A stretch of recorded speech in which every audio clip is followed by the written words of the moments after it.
Assalamu alaikum dear students, hope you all are fine.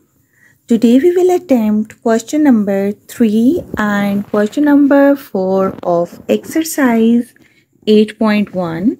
So without wasting time, let's start with. Dear students, question number 3 में हमारे पास है find the gradient and inclination of the line joining A, B. हमने gradient और inclination find करना है ऐसी line का जो इन दोनों पॉइंट्स को ज्वाइन करके आ रही है, ठीक है। सो उसके लिए हम पहले देख लेते हैं ग्रेडियंट और इंक्लिनेशन का कॉन्सेप्ट। डियर स्टूडेंट्स, आपको 2 पॉइंट्स गिवन है, आप इन 2 पॉइंट्स को ज्वाइन करते हैं तो आपके पास एक लाइन आ जाती है। सो हमने उस लाइन के ग्रेडियंट या स्लोप बताने और इंक्लिनेशन यानी कि एंगल बताना है, ठीक है। सो पहले देख लेते हैं जी ग्रेडियंट या स्लोप। आपको 2 पॉइंट्स गिवन हैं। So for finding the gradient इसको रिप्रेजेंट करते हैं m से, ठीक है। What we will do, y2 minus y1 divided by x2 minus x1, ठीक हो गया। अब ये क्या है हमारे पास, x क्या है जो आपके पास x कोऑर्डिनेट है, ठीक है। x1 क्या है, x कोऑर्डिनेट। y1 आपके पास क्या है, y कोऑर्डिनेट, एक point A. Then b point का भी इसी तरह से x2 क्या है, x कोऑर्डिनेट, और y2 क्या है, y कोऑर्डिनेट, ठीक हो गया। सो इस तरह से आप ग्रेडियंट फाइंड करेंगे। अब इंक्लिनेशन यानी कि angle we represented by theta, और हम किस तरह से इसे फाइंड कर सकते हैं, हमारे पास ग्रेडियंट या स्लोप इक्वल होती है tan थीटा के, ठीक है। सो अब जब आपने थीटा फाइंड करना होगा, आप tan को राइट साइड पे शिफ्ट करेंगे, ठीक है। थीटा आपका इंक्लिनेशन है। सो जब वो राइट साइड पे शिफ्ट होगा तो ये हो जाएगा tan इनवर्स m, यानी कि आपकी जो स्लोप आएगी उसका आप tan इनवर्स फाइंड करेंगे तो वो आपका इंक्लिनेशन के इक्वल होगा, इंक्लिनेशन होगा। सो इसको अप्लाई करते हैं अपने क्वेश्चन पे। सो फर्स्ट पार्ट हमारे पास 2 पॉइंट्स गिवन हैं। फर्स्ट फाइंड करते हैं जी ग्रेडियंट यानी कि slope represented by m, and how can we calculate y2 minus y1 x2 minus x1, ठीक है। जब भी 2 पॉइंट्स गिवन होंगे इस तरह से स्लोप फाइंड होगी। लेबलिंग कर लेते हैं, x1 ये हो गया जी y1 एक पॉइंट का, इसी तरह से सेकंड पॉइंट का x2 हो गया x कोऑर्डिनेट, और ये हो गया जी y2। सो 8 माइनस 6 हो जाएगा y2 माइनस y1, ठीक हो गया, और 5 माइनस 2 हो जाएगा 5 minus 2। 8 minus 6 you will get 2, and 5 minus 2 you will get 3. This is your gradient or the slope, ठीक हो गया। अब ग्रेडियंट फाइंड कर लिया हमने। अब हम फाइंड करते हैं जी इंक्लिनेशन। इंक्लिनेशन के लिए हम क्या करेंगे, आपके पास है m equal to tan theta, ठीक है, वो हम लिख लेते हैं m equal to tan theta. For finding theta tan आप शिफ्ट करेंगे तो it will be equal to theta equal to tan inverse m। आप डायरेक्टली भी इस तरह से लिख सकते हैं, ठीक है, equal to theta, tan inverse m equal to theta, और theta equal to tan inverse m। So m is 2/3, यानी जो आपके पास स्लोप आई है उसका आपने tan इनवर्स फाइंड करना है। Now we will take help from the calculator. So आपके पास आ जाएगा जी tan इनवर्स 2/3 आप फाइंड करेंगे, ये आपको tan नजर आ रहा है। फॉर फाइंडिंग tan इनवर्स आप क्या करेंगे, shift, press the button of shift, then tan, आपके पास आ गया tan inverse, and then 2 divided by 3, इसको हम ब्रैकेट में लिख लेते हैं। सो इट विल बी 33.69, जो आपके पास इंक्लिनेशन यानी कि एंगल आ गया है। सेकेंड पार्ट उसी तरह से हम करेंगे। We have to find gradient and inclination, ठीक है। सो ग्रेडियंट और इंक्लिनेशन, हमने फाइंड करना है, ठीक है। ग्रेडियंट के लिए हम क्या करेंगे, ग्रेडियंट यानी m y2 minus y1 x2 minus x1, ठीक हो गया। सो लेबलिंग कर लेते हैं x1 y1 और x2 y2। So we will subtract, पहले लिखेंगे -3 और उसमें सब्ट्रैक्ट कर देंगे 4, देन हम लिखेंगे 1 और उसमें से सब्ट्रैक्ट करेंगे -2, ठीक है, क्योंकि x कोऑर्डिनेट -2 है। -3 -4 will be 7 -7 and 1 + 2 minus minus plus हो जाएगा, इट विल बी 3, ठीक है। स्लोप जी हमारे पास आगे है नेगेटिव आई है, ठीक है, ग्रेडियंट नेगेटिव आई है। Now we will find inclination, उसके लिए हमारे पास क्या है, m = tan theta, slope equal होती है tan थीटा की और यहाँ से थीटा आ जाएगा tan इनवर्स m। डायरेक्टली भी आप ये यूज कर सकते हैं, tan theta = tan inverse m, जिस तरह से अभी यहाँ पे directly I am writing tan inverse m, ठीक है, जो आपके पास इंक्लिनेशन है थीटा है। Dear student, now we will take help from the calculator. Shift tan inverse in the bracket -7 divided by 3 and you will get -66.8। अब यहाँ पे स्टूडेंट एक स्टेप हमने इंक्लूड करना है। आप देख सकते हैं इंक्लिनेशन जो है वो आपके पास नेगेटिव है, स्लोप नेगेटिव थी। आपके पास जो एंगल होता है वो हम मेजर करते हैं एंटी क्लॉकवाइज, ठीक हो गया।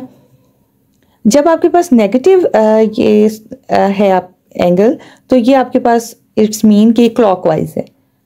तो उसके लिए हम क्या करेंगे कि आपके यहाँ से यहाँ तक आपके पास 180 है, ठीक है। सो ये आपके पास 180 में से हम ये माइनस कर देंगे, so then you will get your final answer, ठीक है। Whenever you have the negative inclination, आप 180 में से माइनस कर देंगे। सो यहाँ पे हम सब्ट्रैक्ट कर देते हैं 180 में से, it will be equal to, ये आपके पास आ गया, ठीक है। Now we will move towards the next part, that is the last part of question number 3, third part।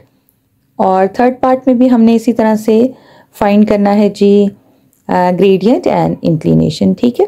अब उसके लिए हमारे पास पॉइंट्स है 5 और -2 और नेक्स्ट है जी हमारे पास -2 और -3। So what we will do is कि ग्रेडियंट फाइंड करने के लिए ग्रेडियंट रिप्रेजेंट किससे करते हैं, m से, ठीक है। इसको लेबलिंग कर लेते हैं, फॉर्मूला सामने है हमारे पास। सो हम क्या करेंगे कि डायरेक्टली अब इसको मैं यहाँ पे सॉल्व कर लेती हूँ। -3 सब्ट्रैक्ट कर देंगे -2 एंड x कोऑर्डिनेट -2 है और फर्स्ट पॉइंट का x कोऑर्डिनेट 5 है, ठीक है।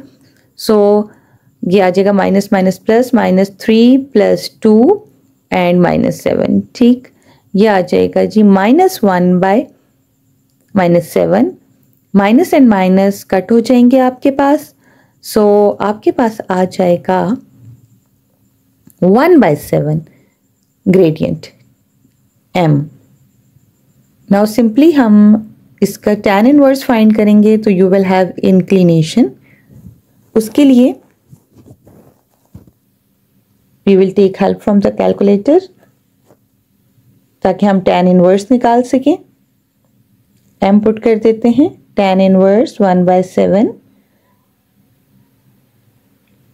shift tan inverse in the bracket 1 divided by 7, so you will have 8.13, ठीक है। So we can write here 8.13 as your final answer. Now dear students, we will attempt question number 4 और आपको 2 points given हैं। आपने क्या करना है कि जी स्लोप फाइंड करनी है ऐसी लाइन की जो पैरेलल हो इस ए बी के, ठीक है। ये 2 पॉइंट्स हैं ए बी, तो ऑब्वियसली इससे लाइन बनेगी। आपने उस लाइन की इक्वेशन फाइंड करनी है, यानी अनदर लाइन की जो पैरेलल है, पैरेलल होगी इस के ए बी जो हमारे पास लाइन आएगी, ठीक है। तो स्टार्ट कर लेते हैं फर्स्ट पार्ट इसका। ए बी आपके पास डियर स्टूडेंट्स पॉइंट गिवन है और उससे हमारे पास एक लाइन बनेगी और हम स्लोप फाइंड करेंगे ऐसी लाइन की जो इसके पैरेलल है। ठीक हो गया। सो उसके लिए हम इसका कॉन्सेप्ट देख लेते हैं। एक दफ़ा आपको कॉन्सेप्ट समझ आ जाए then you can attempt each and every question related to it. ठीक है डियर स्टूडेंट, हमारे पास इन पॉइंट से ए बी पॉइंट से एक लाइन आएगी। ठीक है, अब आपने ऐसी लाइन की स्लोप फाइंड करनी है जो इसके पैरेलल है। लेट्स सपोज जो आपके पास लाइन ए बी है उसकी स्लोप m1 है और जो लाइन सी डी जो इसके पैरेलल है उसकी स्लोप m2 है। पैरेलल लाइंस की स्लोप्स इक्वल होती हैं। ठीक है, whenever you have the parallel lines the slopes will be equal। सो अब ए बी की जो स्लोप होगी, जो लाइन इसके पैरेलल है उसकी भी वही स्लोप होगी। ठीक है, so what we will do कि हम ए बी की स्लोप फाइंड कर लेते हैं। अब ए बी की स्लोप किस तरह से फाइंड करेंगे? अभी हमने क्वेश्चन नंबर 3 में whenever you have been given 2 points हमने स्लोप फाइंड की है। ठीक है, तो किस तरह से करेंगे स्लोप? अब यहाँ पे हम स्लोप का वर्ड यूज कर लेते हैं बिकॉज क्वेश्चन में स्लोप का वर्ड यूज हुआ है। स्लोप ऑफ ए बी उसको हम रिप्रेजेंट भी कर सकते हैं m या m1 से, y2 minus y1 x2 minus x1। सो लेबलिंग कर लेते हैं। ये हो गया जी आपके पास x1, ये हो गया y1, this is x2 and y2। So y2 is minus 3 and you will subtract 6 and then 7 and you will subtract minus 2.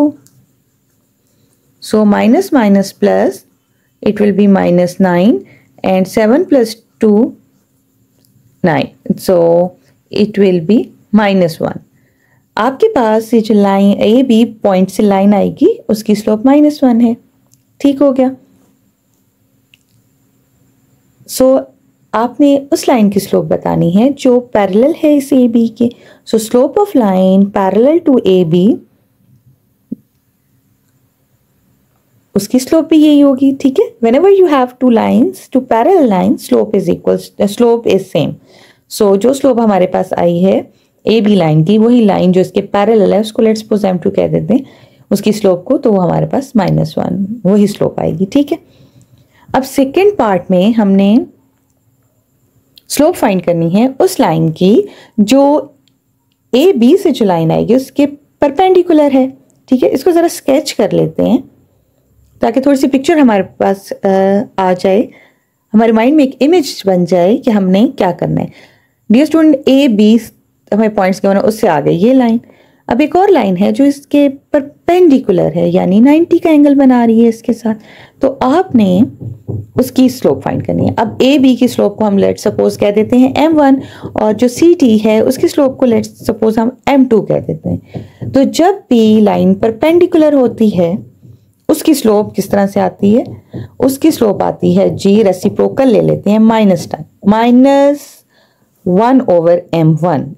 ठीक है, सो सिंपली हम यहाँ पे आप देख सकते हैं कि ए बी की हमने स्लोप निकाली हुई है m1, तो जो लाइन परपेंडिकुलर है परपेंडिकुलर होगी ए बी के जो परपेंडिकुलर होगी slope of line perpendicular to A B उसकी स्लोप कैसे आएगी? ए बी की स्लोप का हम रेसिप्रोकल लेंगे माइनस टाइम, तो किस तरह से हम इसको लिख सकते हैं? Minus time it's reciprocal. ठीक है, so minus minus would be plus, so 1/1 will be 1। सो ये हमारे पास जी आ गई है इसकी स्लोप उस लाइन की जो इसके परपेंडिकुलर है। ठीक है, सो होपफुली स्टूडेंट आपको क्वेश्चन नंबर 3 एंड 4 अच्छे से समझ आ गया होगा।